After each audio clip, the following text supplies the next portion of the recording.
Bonsoir à toutes et bonsoir à tous. Bienvenue dans cette nouvelle conférence de l'Académie Nouvelle Vie. Et j'ai le plaisir ce soir de recevoir Thomas Eddy. Bonsoir Thomas. Bonsoir, bonsoir Hortense, bonsoir tout le monde. Alors, ce soir, Thomas, tu vas nous parler de géobiologie. Et le thème, exactement, le titre de cette conférence, c'est la géobiologie autrement. Comme à ton habitude, tu vas nous faire une conférence différente, on va dire, par rapport à ce qu'on entend d'habitude. Tu apportes toujours quelque chose de plus par rapport à ce qu'on entend ordinairement. Donc, bah, écoute, c'est un thème qui a été fortement demandé à notre dernière conférence. Et donc, nous revoici donc avec ce thème. Mais avant de commencer, donc rentrer dans le vif du sujet, est-ce que tu pourrais te présenter aux personnes qui ne te connaîtraient pas encore? Quelques D'accord. mots, hein. Bon, peut-être la présentation, elle est bien sûr peut-être en fonction du sujet de ce soir. À l'origine, je suis ingénieur, formé en tant qu'ingénieur, et par la suite, bien ma sensibilité, ma vulnérabilité, mon électrosensibilité et tout m'emmenait à former dans plein de disciplines différentes, dont la géobiologie. Donc, je suis bioénergéticien, j'ai essentiellement bioénergéticien et géologue, et puis quand il faut encore un petit peu ingénieur, mais c'est surtout dans la tête et moins dans la pratique. Aujourd'hui, et je me passionne depuis des années pour comprendre, faire les liens entre les choses, faire les liens. Et c'est aussi ce que nous ferons aujourd'hui. Bien, c'est des liens. Voilà. Ok. Bah, écoute, merci beaucoup. Ben, alors, nous t'écoutons. Je te donne la parole et on peut commencer directement cette conférence. D'accord. Eh bien, la première chose que je veux dire, c'est que il s'agit pas d'invalider tout ce qu'on sait aujourd'hui sur la géobiologie, plutôt apporter un complément. Donc, je sais que parmi vous, ce qui est présent ce soir, eh bien, il y a beaucoup de géobiologues, des débutants, des confirmés, des grands spécialistes, je ne sais pas, peu importe finalement. Et puis, moi, j'apprends toujours, tout le temps. Et puis, j'espère que vous, ce soir aussi, vous apprendrez quelque chose, vous êtes prêts à accueillir certains aspects qui sont peut-être moins souvent abordés quand on parle de géobiologie. Quant à moi, je suis arrivé à la géobiologie par un côté, c'est celui de la nuisance. Mon premier livre sur la géobiologie, eh bien, il parlait des problèmes de failles, il parlait de problèmes électriques, toutes sortes d'histoires, d'aspects qui préoccupent tout géologue. Moi, je suis formé vraiment, je me suis formé et ensuite j'ai pris ma propre voie. Mais bien sûr, ces choses-là, les nuisances, ça prend un aspect en même temps. Je voudrais pas que la géobiologie soit réduite aujourd'hui à une idée de combattre les nuisances ou bien éliminer les nuisances, compenser les nuisances. C'est justement euh, là, peut-être c'est par là que je suis arrivé. En même temps, euh, c'est pas ce que j'ai envie de partager ce soir, le domaine des nuisances, parce que c'est justement d'un autre regard qu'il s'agit. Ayant évolué, j'ai eu accès aux deux grandes écoles. Une école qui est plutôt celle qui travaille avec un pendule et puis qui travaille avec des baguettes, et une autre école qui travaille avec le ressenti. Et comme je suis assez intégratif, enfin, j'ai essayé d'accueillir tout le monde. Je ne suis pas sectaire, tout au contraire, personne du tout.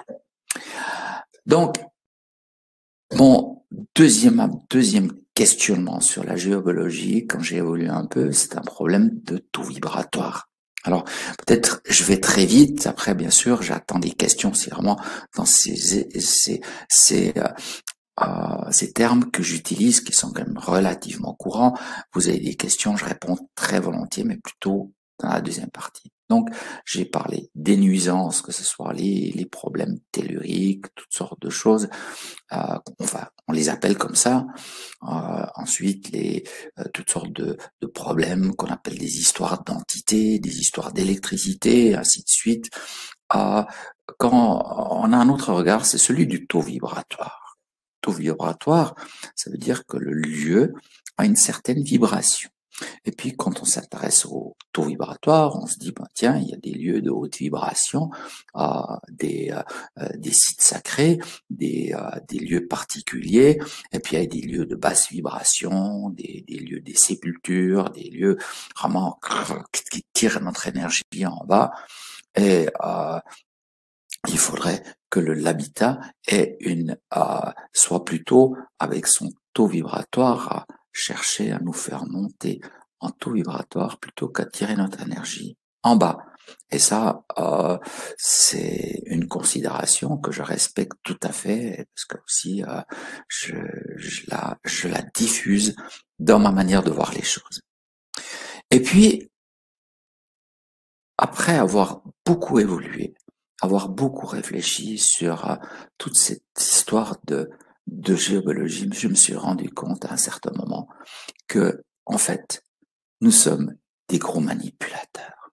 Mais pas aujourd'hui, mais depuis la nuit des temps. Depuis la nuit des temps, c'est comme si cette terre qui est si magnifique, eh bien, sans arrêt, on devait la manipuler. Hein. Au lieu de la laisser comme elle est, au lieu de la laisser évoluer, il fallait sans arrêt qu'on corrige quelque chose. Donc, il y a dans l'esprit d'une certaine géobiologie l'idée de corriger. On doit corriger ça, corriger ceci, corriger cela. Voilà. Encore une fois, c'est pas une critique, c'est une constatation. Et cette constatation, elle s'adresse pas seulement aux géobiologues d'aujourd'hui, qui évidemment, sont confrontés à corriger et contre-corriger et contre-corriger. C'est-à-dire, on fait que de rajouter des actions avec la vibration de la Terre, c'est-à-dire de dire que à travers notre habitat, nous sommes en relation avec la Terre. La géobiologie est souvent vue comme une sorte de méthode de correction. Et mon idée, ou ce que je veux partager, ou rentrer plus précisément, quand je parle de la géobiologie un peu autrement, c'est que je me dis que à travers le lieu d'habitat, notre lieu où nous posons notre corps, nous voudrons nous détendre, nous voudrons nous sentir bien, nous sommes aussi en contact avec la terre, écrit avec un grand T majuscule, la terre vivante. Et ça, c'est l'idée que j'ai jusqu'à maintenant. Je n'ai jamais trouvé dans les formations en géobiologie qui ont été que je vois à gauche, à droite. C'est une idée, et c'est pour ça que je l'appelle un peu géobiologie autrement. Alors, je ne sais pas si à ce stade peut-être encore très préliminaire de mon webinaire, il y a des questions très importantes auxquelles je devrais apporter une réponse pour pouvoir bien aborder ce sujet. Je ne sais pas, volontiers, je suis à l'écoute. En fait, j'ai dit aux personnes qu'on posera et pourront poser les questions après, donc dans la deuxième partie de la conférence. Mais il y a déjà une question quand même d'Amandine qui demande si on peut se servir de ses bras pour en géobiologie. De ces Servir des bras. Peut-être qu'il faudrait peut-être que tu exposes déjà ce que tu as envie de nous dire. Oh, ok. Bon. Comme, et puis après, les gens vont entendre ce que tu vas dire et ils vont poser des questions par rapport à l'exposé que tu vas faire. D'accord. Voilà. C'est ce que je propose en tout cas. Pas de problème, j'accepte volontiers. Il y a un peu, même pas un mois, que j'ai encore une fois déménagé. Je me suis installé à un lieu et j'ai dit pour une fois, j'ai essayé de faire les choses différemment. C'est-à-dire qu'au lieu de prendre mes outils, peu importe lesquels outils, puis essayer de savoir quels sont les réseaux, des telluriques.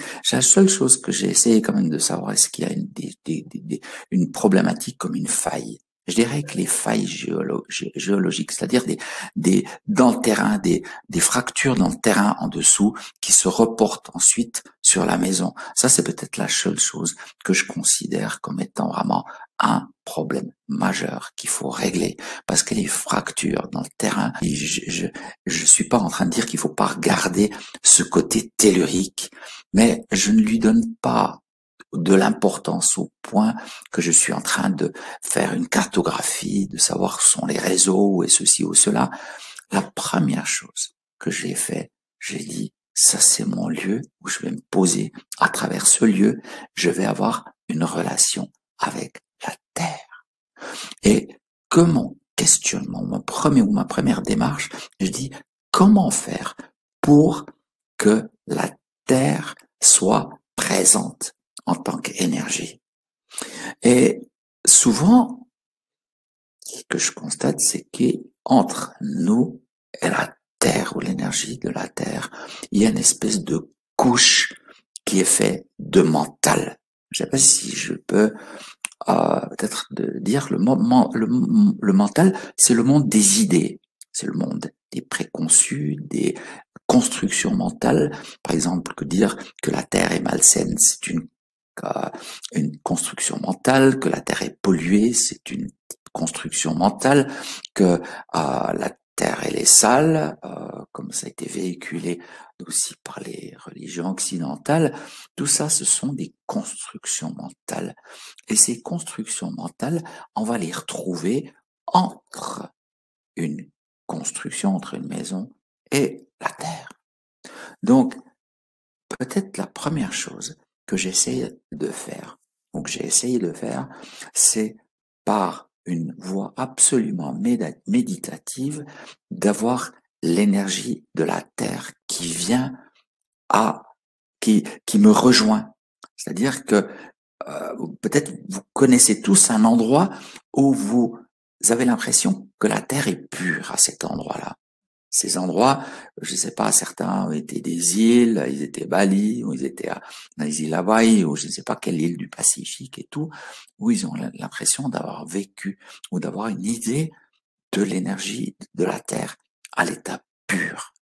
Et c'est très aidant d'avoir ce genre d'aide. On peut aussi, parce que pour moi, la Terre, c'est pas juste une boule avec de feu à l'intérieur et puis une croûte autour. C'est pas ça. Pour moi, la Terre, elle est vivante. Et c'est pas la peine de se disputer pour savoir comment elle est vivante. C'est-à-dire que elle s'incarne en plante, en animal, en gardien des lieux, tout ce que vous voulez, en nain ou en elfe. Ce sont tous des êtres incarnés. Mais là, la Terre, c'est un être incarné en planète. Et c'est un être monumental. C'est une taille immense. Et puis, son champ énergétique, eh bien, il est immense. Il recouvre, il va tout autour de la Terre. Et ainsi, ma première intention, eh bien, c'est de me reconnecter à travers l'endroit où je vis, à cet être qui est la Terre. Alors, c'est aidant de le faire quand on dispose d'une idée de la terre pure. Je vous parlerai bien sûr de ça beaucoup plus dans l'atelier qui suivra. Là, je suis juste en train de vous expliquer de ma démarche que j'ai dit géobiologie autrement. Parce que le but dans ma démarche, c'est avant de m'inquiéter de nuisances, de établir une relation avec la terre, parce que c'est mon ancrage qui se joue. C'est-à-dire que j'attribue à l'ancrage une vertu qui est immense. L'ancrage, c'est quelque chose qui fait que je peux me poser. Nous sommes peut-être au niveau du cosmos, nous sommes des êtres itinérants, c'est-à-dire que nous passons d'une incarnation à l'autre, peut-être même dans l'intérieur des tranches de notre vie, nous nous installons des endroits différents. Donc, nous avons un double aspect, un aspect d'itinérant, et puis un aspect sédentaire. Et toute la problématique que nous vivons, c'est de pouvoir harmoniser ces deux aspects, l'aspect itinérant et l'aspect sédentaire, et ne pas tomber pas dans l'incarnation et à travers les tranches de vie et celle du sédentaire qui a besoin de se poser parce que nous avons besoin d'un chez soi. Pour moi, cette notion du chez moi, elle est extrêmement importante. Et pourquoi elle est si importante? C'est tout simplement parce que ma tête, elle se balade tout le temps. Dès que j'ai une idée, ma tête, elle est dans une idée. Si je fais de la vision à distance, où je m'intéresse, je fais des soins à distance et tout, on peut dire mon mental, il est ailleurs. Il se balade dans l'univers. Je peux me balader très loin et pour pouvoir être stable, j'ai besoin d'avoir un chez moi. Et ce chez moi, il est donné par mon ancrage dans mon corps et dans mon lieu de vie et dans l'endroit où je suis assis. Donc, cette notion d'ancrage, elle n'est pas juste théorique, comme ça, c'est pas, oh oui, ce serait bien d'être ancré. Non, c'est même beaucoup plus loin. Pour me permettre de me déployer sur tous les plans, j'ai besoin d'avoir un chez-moi extrêmement solide et extrêmement agréable, où je suis content de revenir dans mon corps. C'est comme si mon esprit, il est il a besoin de se balader. C'est la nature. C'est la nature des choses. C'est que mon esprit, mon mental a besoin de se balader.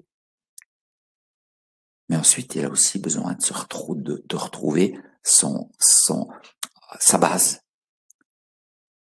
Et ça fait partie de mon équilibre de pouvoir, justement, pouvoir voyager, revenir, être content d'être à nouveau bien chez soi.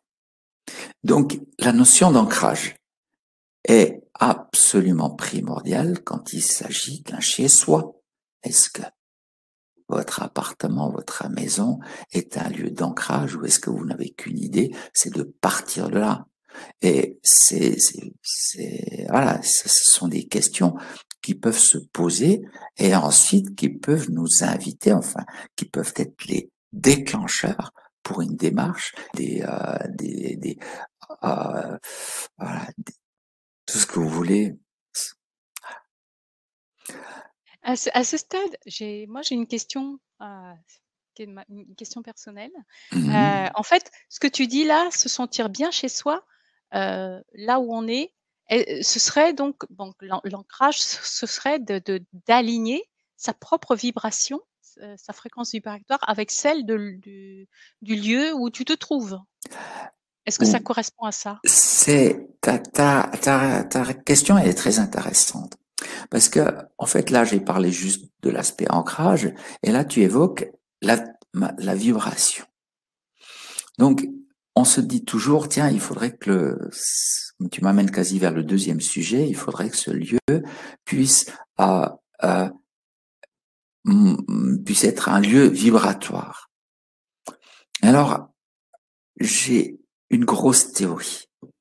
C'est là-dessus. C'est que à l'état naturel, il n'y a absolument rien qui empêche un lieu de monter en vibration ou de descendre en vibration. C'est comme si ceci était un système comme un piano, mais un instrument de musique qui dispose d'une infinité de touches qui montent toujours plus haut, qui montent toujours plus bas. Voilà. Et c'est que suivant ce qu'on y pratique, suivant ce qui arrive et tout, eh bien, un lieu peut monter en fréquence ou peut descendre. Et qu'on s'inquiète beaucoup moins de l'état vibratoire plutôt que de la possibilité à monter ou à descendre et ainsi à s'adapter à ce qui se passe dans l'instant présent. Parce que si chez moi, dans ma maison, j'ai invité les trucs-muches voisins, les voisins trucs-muches, et on va boire un petit verre, eh bien, peut-être que la vibration va momentanément descendre et va s'adapter aux trucs-muches que sont les voisins. Et le jour où je ferai un petit stage de méditation, on va partir très loin, ben ici, là, on va partir. Donc, ça, c'est une manière de voir le lieu comme étant pas comme j'ai toujours réagi comme ça quand je voyais des lieux qui étaient des sanctuaires, simplement le plus libre possible. Donc libre, ça veut dire que j'enlève le plus, je libère ce lieu de tout ce qui l'empêche, on peut dire, de monter ou de descendre, parce que qu'un lieu ne puisse pas descendre, c'est tout aussi problématique qu'un lieu qui ne puisse pas monter. Voilà. Donc il y a des histoires pervers, tout à coup on se retrouve dans une maison qui était construite sur un ancien site sacré qui vibre très haut, et puis tout à coup on se dit mais que c'était une vibration qui ne convient pas du tout aux habitants, qui deviennent malades par excès vibratoire. Ça existe aussi. Donc je reviens vers mon expérience de m'installer à un endroit où où je commence par chercher la vibration de la Terre. Et en faisant ça, je me heurte aussi, comme j'ai dit, aux barrières mentales. Parce que sans arrêt, on a cherché, entre guillemets, à posséder, à manipuler, à transformer la Terre, à se l'approprier, à cela, peut-être même à la sanctifier. C'est peut-être ça le problème, c'est que on considère que la Terre comme étant un lieu hostile. C'est une vieille histoire. Je me suis beaucoup intéressé, ça c'est mon autre côté où je m'intéresse aux incarnations antérieures, mais pas seulement de quelques incarnations, mais des incarnations antérieures qui peuvent remonter au temps des dinosaures.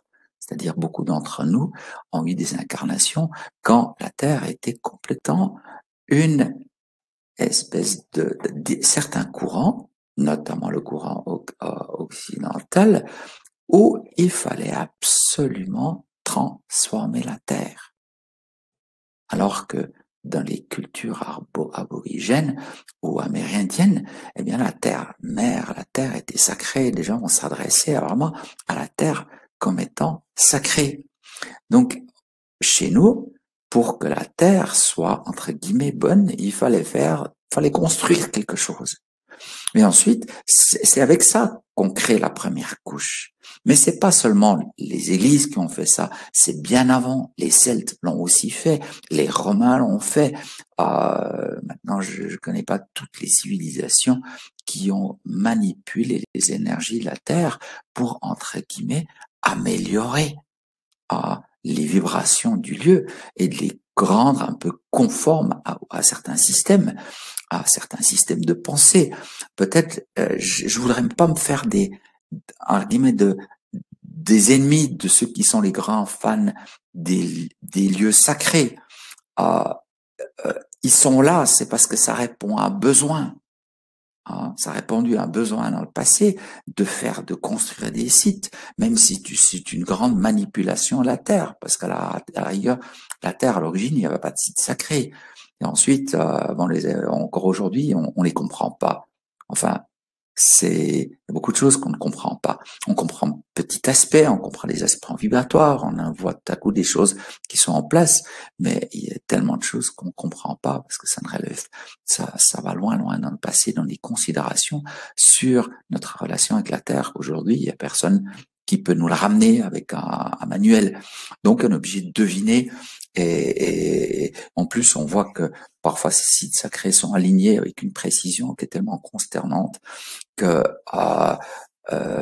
qu'on se dit mais comment ils avaient les moyens et de avoir des technologies pour faire ça. Donc, on entre dans un domaine qui est à la fois passionnant, mais qui relève toujours d'une histoire de manipulation.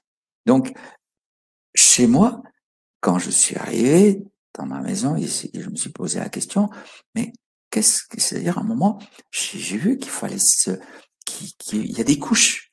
Et en plus, ces couches se sont manifestées, je ne veux pas en parler plus, mais se sont manifestées quasi dans notre vie de famille, qui se sont manifestées comme des perturbations. Et il fallait les comprendre. Et il fallait les comprendre et surtout les libérer. Parce que ces couches, c'est une manière de posséder, de cultiver, de nous poser sur la terre ou de la posséder ou de l'imprégner est quelque chose qui nous empêche d'avoir la vibration de la terre. Donc, pour moi, c'était un aspect très important, c'est de retrouver la vibration de la terre à l'état non manipulé, à l'état à l'état pur. Maintenant, je dis pas qu'au bout de quelques semaines, ce travail est terminé. Parfois, ce sont toutes des couches qui partent pour avoir cela. En tout cas, une chose que je n'ai pas jamais fait, je me suis jamais intéressé au réseau tellurique. Je regardais, comme je dis, je me suis jamais intéressé au réseau tellurique et j'ai pris conscience que la Terre, c'est aussi comme c'est un être, il y a un aspect mental de la Terre et il y a un aspect astral, relationnel avec la Terre. Et que suivant comment je pratique ou suivant quel type de géobiologie je pratique, je suis plutôt en train d'interagir avec l'aspect très mental de la Terre.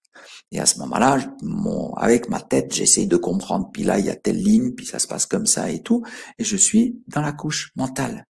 Et si je suis dans la couche du cœur, c'est une toute autre relation que j'établis. Alors, je dis, j'ai absolument rien que le fait qu'on s'intéresse au réseau. Moi, je me suis beaucoup intéressé, je trouve ça absolument passionnant, mais je me suis réalisé que c'était un certain aspect et que ce qui me pouvait vraiment améliorer ma relation, c'est-à-dire beaucoup d'habitat, ça ne passait pas par les problèmes de réseau, ça passait souvent par des problèmes de relation avec la Terre qui était obstruée. Hein.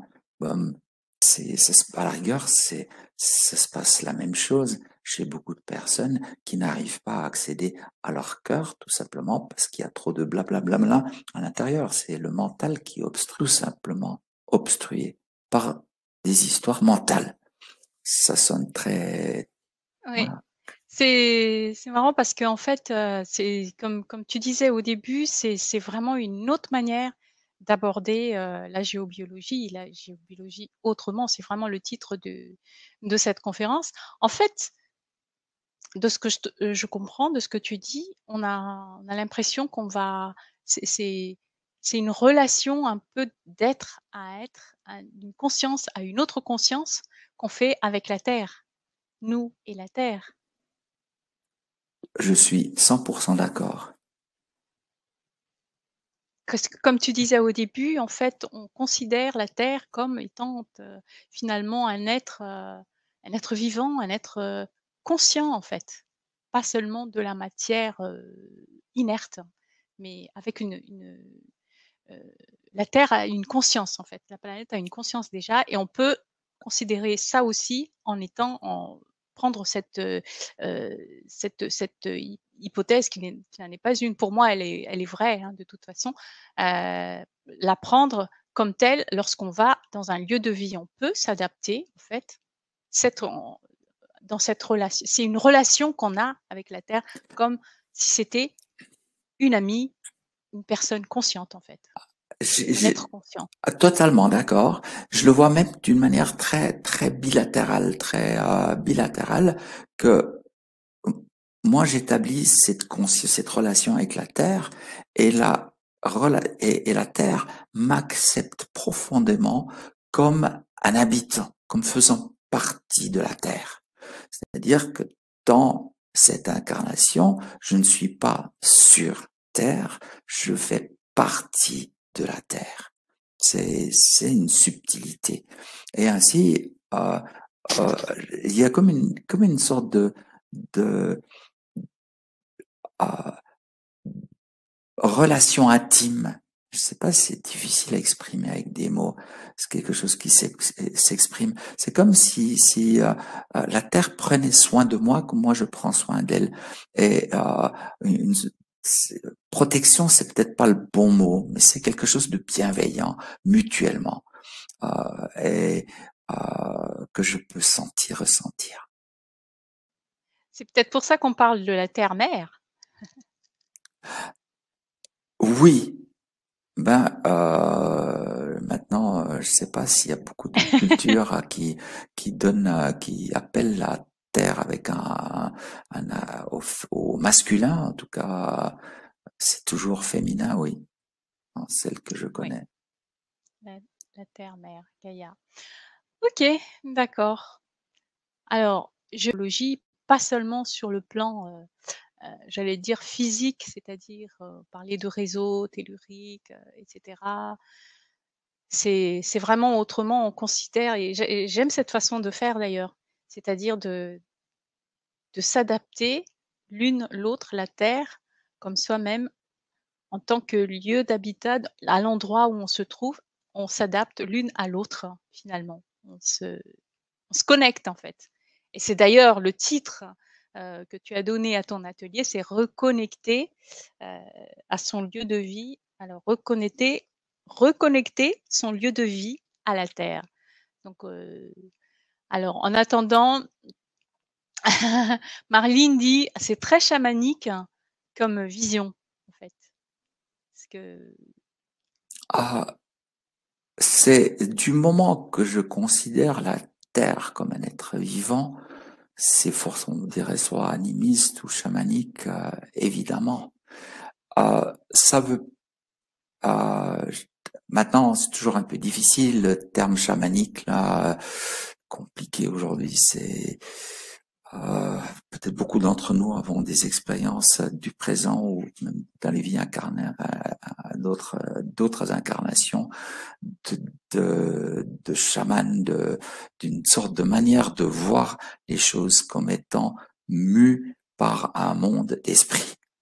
Euh, je veux pas aller plus que ça, c'est-à-dire que forcément ces choses-là, quand on fait la géologie, on y est confronté à certains moments. C'est le monde des esprits, mais au départ, il s'agit d'abord d'une relation entre moi qui ne suis pas un truc chamanique, je suis un être, et puis une terre que je ne considère pas non plus comme un truc chamanique. Je considère que vraiment c'est une relation où je peux rien que par la visualisation d'une image de cascade, de lieu, un temps où il se passe quelque chose, je peux, clac, tout de suite, sentir qu'il y a quelque chose qui se passe entre moi et ça, c'est pas juste une image, c'est une connexion de cœur. Alors peut-être c'est la première chose à faire, j'en parlerai évidemment dans l'atelier, c'est de savoir qu'en est-il de ma relation avec la terre, parce que à travers l'habitat, hein, on peut aussi dire que l'habitat c'est le miroir de qui je suis, et si les problématiques sont amenées par l'habitat, eh bien, ces problématiques ont quelque chose à soit je les accepte comme étant quelque chose comme qu'il a quelque chose à m'apprendre, cet habitat, ou bien je refuse de voir, eh bien, bah, je refuse de voir. Comme les maladies, je peux voir ou refuser de voir. Donc, l'habitat, dans ce sens, il devient un reflet de mes problématiques. Et ainsi, je verrai ça beaucoup plus. Comme j'ai dit, on verra ça beaucoup plus dans l'atelier. Le lieu nous amène à considérer aussi notre relation avec la terre et éventuellement aussi à requalifier cette relation. Et quand on la change chez soi, bah, automatiquement, elle va changer dans l'habitat. puis aujourd'hui concernant la géobiologie, il semble que toutes les thèses fonctionnent et que les différentes approches fonctionnent. Bon, là, c'est pas, il a mis une question, mais en fait, est-ce que vous avez une question, Florent? Alors, Marie-Joseph dit, en géobiologie, on met des pierres pour harmoniser une maison. un lieu pour la neutralisation des failles réseau qui sont nocifs pour l'homme s'il vit dessus. Cette harmonisation ne déstabilise-t-elle pas les lieux alentours? Donc, doit-on arrêter cette méthode ou faire autrement pour protéger les personnes?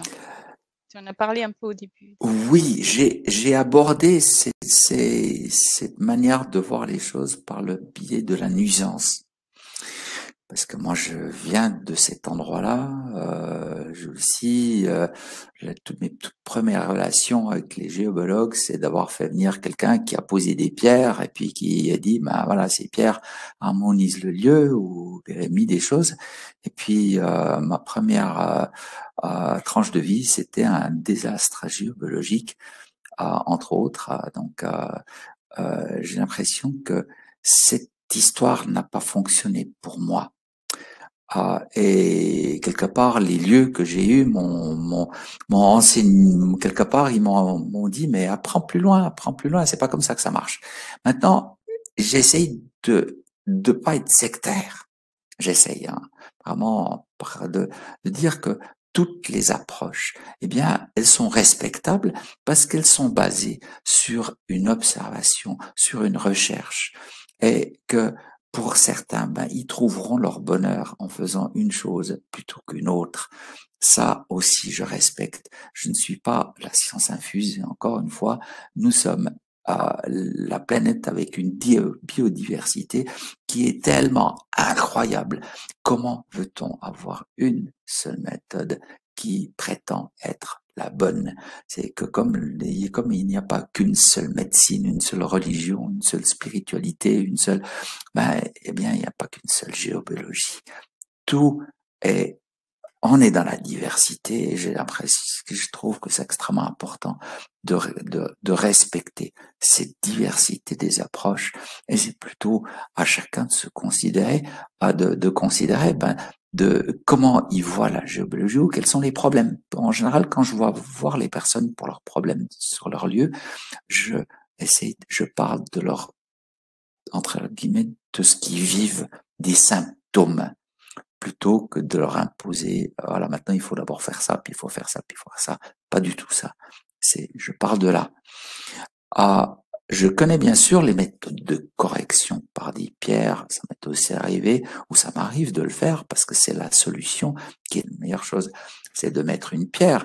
Voilà, il y a pas de problème, mais ce que j'essaie de partager, c'est que, avant de fonctionner comme des espèces de correcteurs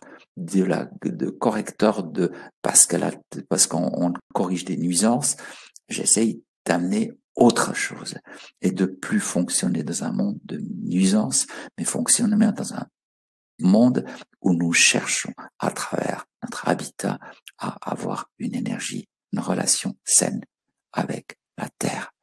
Et sachant parfaitement bien qu'il y a beaucoup de lieux qui ne répondent de loin pas à ces critères et qui sont des lieux où il faut d'abord corriger, où il faut d'abord libérer beaucoup de couches avant de pouvoir que la terre puisse quelque part étendre ses ramifications, sa subtile vibration jusque dans les fauteuils des personnes qui voudraient s'y sentir bien. Merci Thomas. Alors, avant de parler de l'atelier que tu vas donner prochainement, je vais prendre la question de Florent. Il semble que beaucoup de choses fonctionnent en géobiologie, mais est-ce que le fait d'aller au plus simple est pertinent? J'ai une personne qui est aussi géologue qui m'a raconté un événement, une histoire très particulière dont je me souviens. Et peut-être quand je vous raconte l'histoire, vous saurez de qui il s'agit. Mais cette personne a été voir l'habitat d'une Chinoise. Et cette Chinoise, encore que je me rappelle bien l'histoire, sauf erreur, elle a posé, et dans cet habitat, elle a essayé de trouver le réseau Hartmann, parce que c'était un certain type de réseau télévique, et elle ne l'a pas trouvé du tout. On m'a dit, mais c'est bizarre, il n'y a pas de réseau Hartmann. En général, c'est le fait d'avoir un réseau Hartmann qui n'est pas présent, c'est plutôt quelque chose qu'on va retrouver sur des sites sacrés.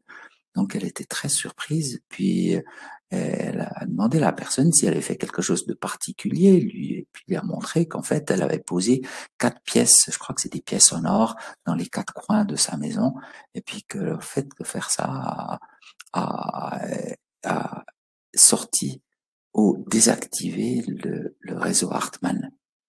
Donc, on pose la question, voilà, bon, apparemment, tout à coup, il y a des choses extrêmement simples qui peuvent faire des, entre guillemets, des miracles. Donc, oui, c'est possible. Maintenant, c'est pas parce que je vais utiliser cette méthode que je suis sûr d'y arriver. Je sais pas si même si c'est une méthode, il y a peut-être encore des choses qui ne sont pas dites. Et tout, je ne le sais pas. Je n'ai pas non plus un géologue qui est venu mesurer le réseau Hartmann dans la demeure où je suis maintenant pour voir si avec la nouvelle méthode que je suis en train d'expérimenter, parce que pour moi la géobiologie c'est plus différemment, parfois beaucoup plus simplement que si voilà.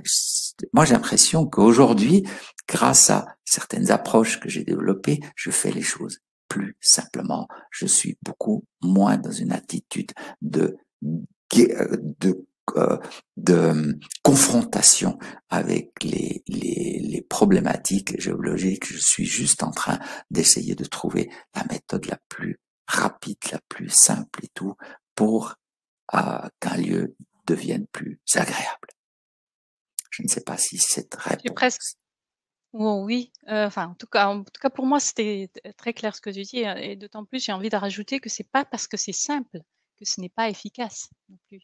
Hein, et je dis tout le temps qu'il faut tester de toute façon, il faut expérimenter et prendre ce qui marche le mieux pour nous. Donc voilà. Alors, OK, merci Florent. Merci beaucoup, dit Florent pour la réponse. C'était très clair. OK, merci. Donc, je vous ai mis dans le chat, hein, l'offre de Thomas. Donc, ce serait pour le donc, il faut que je regarde quand est-ce qu'on a notre atelier. C'est pour le mardi 13 avril à 20h30, comme aujourd'hui donc. Donc, c'est un atelier. Le titre de cet atelier, c'est «Reconnecter son lieu de vie à la terre». Alors, avant que Thomas ne nous en parle de ce qu'on va voir dans cet atelier, donc moi je vous invite donc à cliquer sur le bouton rose de l'offre, hein, donc dans le chat, pour vous inscrire. Donc il y aura une nouvelle fenêtre qui va s'ouvrir et vous allez pouvoir, ou un nouvel onglet, vous allez pouvoir trouver tous les détails donc de l'atelier dans la page qui va s'ouvrir. Et pour les personnes qui regardent le replay, l'offre est dans le descriptif en dessous de la vidéo.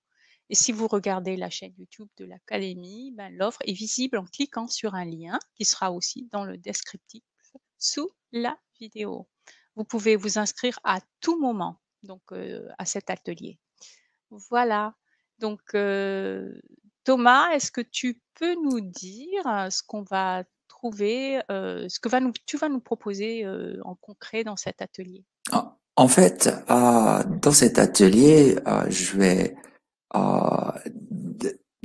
donner un certain nombre d'étapes qui sont indispensables pour pouvoir améliorer, c'est-à-dire améliorer la relation avec la Terre dans son habitat. Manière même de faire un petit check avec, il y a sûrement des géologues qui sont capables de mesurer le taux vibratoire ou autre chose, qui tout à coup dire, bah, tiens, en faisant ceci ou cela, directement pendant à l'atelier, on obtient déjà un changement.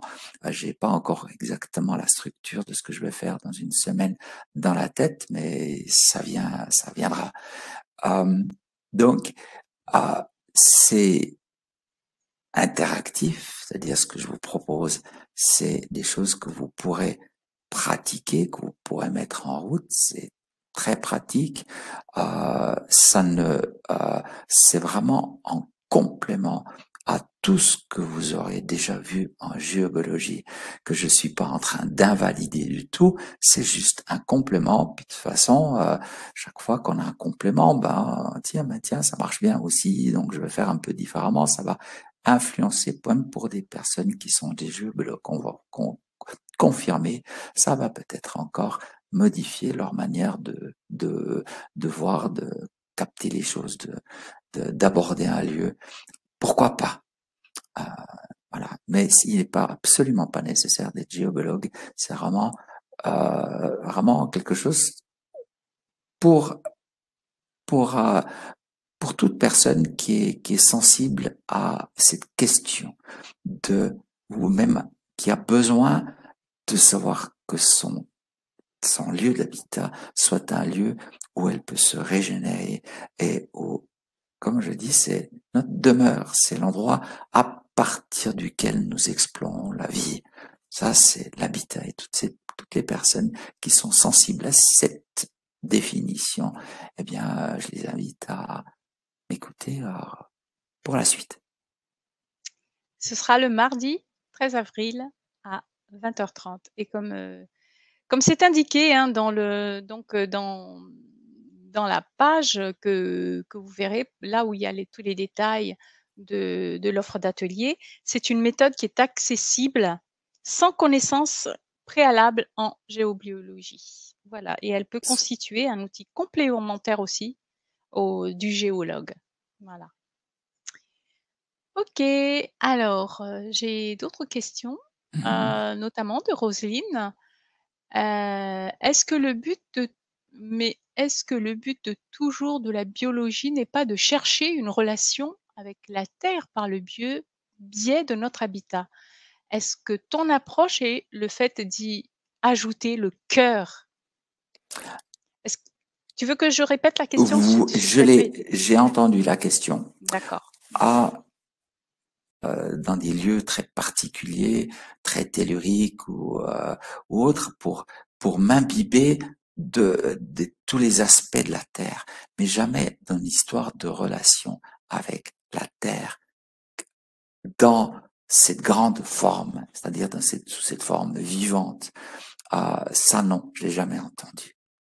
Et c'est pour ça que je voulais ajouter ça, parce que finalement je le conçois et je le vois vraiment aussi comme une problématique pour toute personne qui veut développer d'autres facultés, de pouvoir disposer d'une demeure. Donc, c'est pour ça que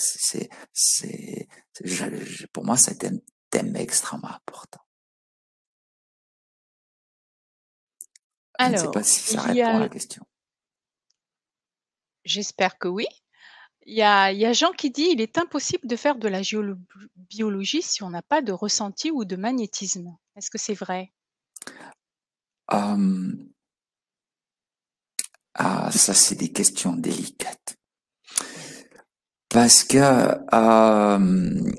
qu'est-ce que ça veut dire du magnétisme? C'est-à-dire que d'un côté, soit on a une sensibilité, c'est-à-dire que notre corps, pour les personnes dont le corps est tellement sensible, leur corps fonctionne comme instrument de mesure, comme c'est le cas pour moi, eh bien je dirais oui, ça facilite les choses. Et puis d'autres personnes qui travaillent de manière très habile avec le pendule ou des baguettes et tout, oui. Maintenant, c'est difficile pour moi de dire est-ce que ça s'apprend, est-ce que ça s'acquiert, une partie se développe. Souvent, c'est en faisant qu'on devient forgeron. Et puis pour la géobiologie, c'est aussi comme ça, c'est à force d'être confronté. Mais si on a il y a peut-être j'aurais envie de parler de ce qui nous empêche d'être géobiologue. Ce qui nous empêche, c'est d'être trop hermétique, d'avoir trop de pensées, trop arrêté. Ça, oui. Parce que de toute façon, quand je sais déjà le résultat, avant de m'avoir permis à ce que je puisse entrer en interaction avec les choses pour qu'elles m'apprennent. Moi, je dis toujours, euh, quand je suis dans une ligne, c'est pas moi qui découvre la ligne interagit avec moi. Donc, je suis capable d'accepter ces interactions. hein. Si j'accepte pas d'interaction avec le monde avec la Terre, j'accepte pas ces interactions, eh ben, la géobiologie, c'est pas pour moi. Et un autre aspect qui est absolument quelque chose, quand je suis trop enfermé dans ma j'arrive par le corps, peu importe. C'est juste ça.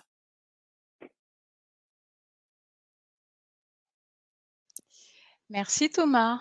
Alors, il y a Corinne qui demande si tu vas aborder les problématiques d'entité dans l'habitat. Je sais pas, pendant l'atelier.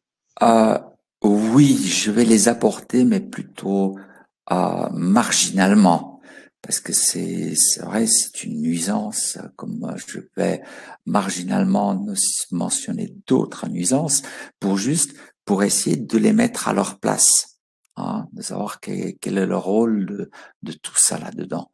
Et oui, oui, bien sûr que surtout que moi, le monde des entités, c'est aussi un monde. Je me suis bien débattu avec. Et ça m'arrive encore de me débattre avec. Mhm. Ok, ben voilà Corinne. On Merci. l'abordera donc aussi dans l'atelier. Alors, une question de Florent. Pensez-vous que tout un chacun est géobiologue et a en lui l'aptitude innée de prendre soin de la terre naturellement? Ben, je pourrais avoir un souhait que chacun le puisse l'être. Hein. C'est-à-dire qu'il ait une certaine exigence concernant sa propre vie, un certain type d'exigence par rapport à soi-même d'abord, par rapport au sens de sa propre vie qui fait qu'il va se poser la question, quel est le sens de ma propre vie, quel est le sens de fait d'être sur Terre, quelle est la relation que j'aimerais avoir avec la Terre et tout, qui l'amène finalement à se poser la question sur la géobiologie. Mais si cette question ce débat n'existe pas, une personne qui est totalement uniquement dans la survie, eh bien, il est dans la survie, il n'est pas encore dans la vie. Et je dirais que la géobiologie est plutôt quelque chose qui relève de la vie plutôt que de la survie.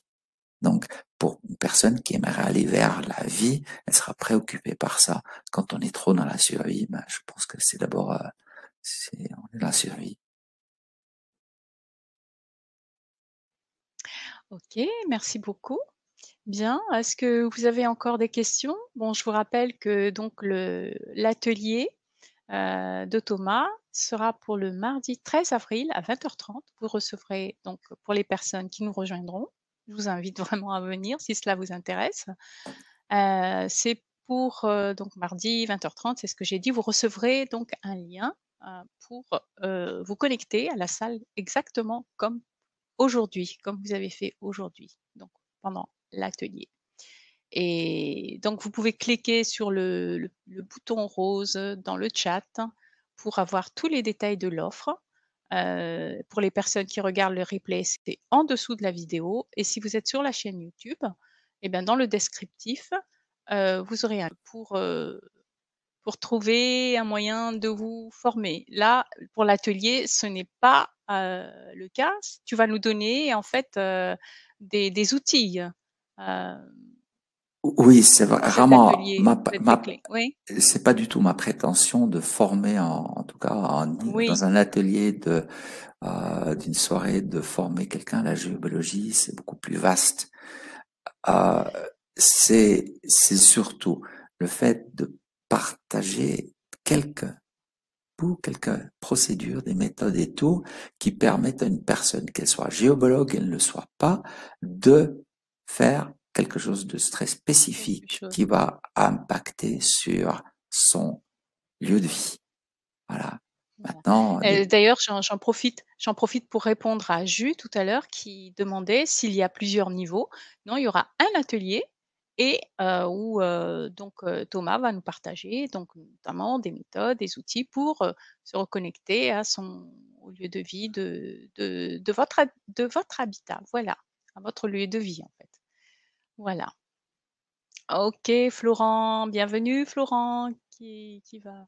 Alors, Florent dit c'est fait, commande passée. J'adore l'approche de Thomas concernant la vie et ces ateliers sont des enseignements hors pair. Voilà, c'est l'avis Merci, de Florent. Merci Florent. merci. Merci. Moi, je suis d'accord avec vous.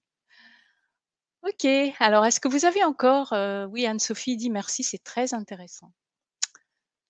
Avez-vous encore des questions? Sinon, je vous invite à cliquer donc,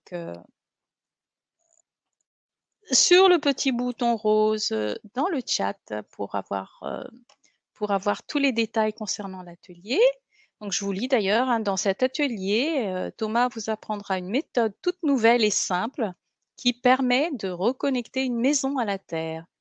Par cette reconnexion s'ensuit une harmonisation ainsi qu'une forte réduction des perturbations telluriques.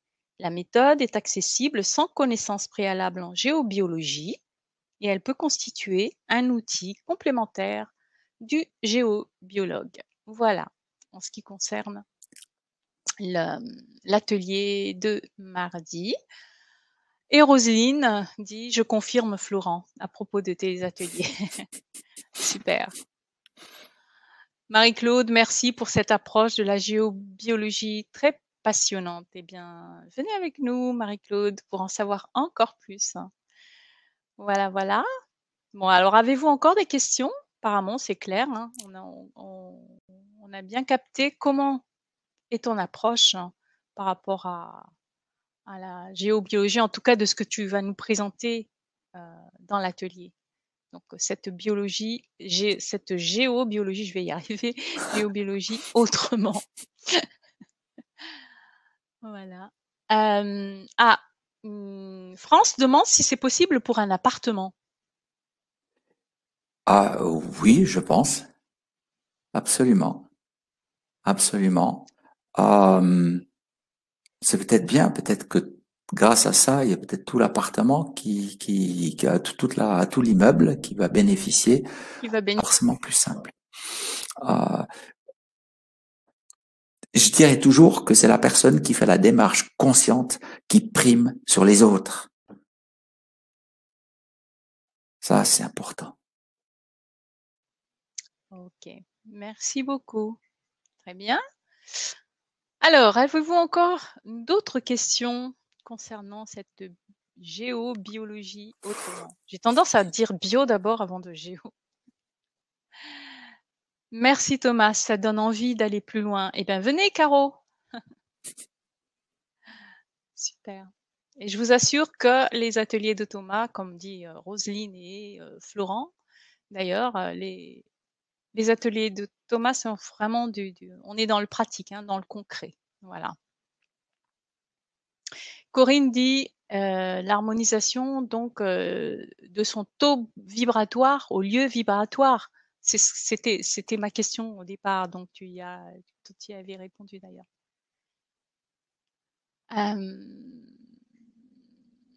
Bon, ben voilà. Voilà, Thomas, moi, je pense qu'on n'a plus beaucoup de questions parce que ce que je vois dans le chat, c'est que les gens sont d'accord avec ta manière de voir les choses. En tout cas, cette connexion. Euh, Ça me Tu fait parlais plaisir de de l'entendre. cœur. Ça me Donc, fait France dit, par exemple, ah oui, d'accord pour la conscience qui prime. Donc, très bien. Merci Claudine et bienvenue. On se retrouve le mardi 13 avril. Super. Merci, merci. Merci à vous aussi. Eh bien voilà, Thomas. Je pense que c'est OK pour tout le monde là. Tout le monde dit merci en tout cas.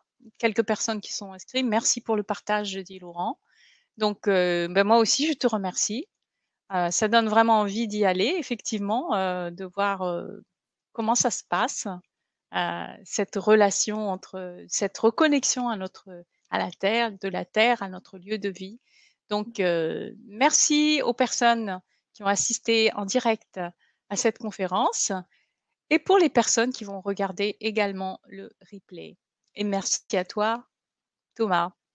Moi, je te dis au mardi 13 avril et je donne rendez-vous aussi aux personnes qui ont pris l'atelier. Merci beaucoup. merci, à très bientôt À très bientôt. et au Au revoir revoir. Hortense, au Au revoir tout revoir le tout le monde. monde.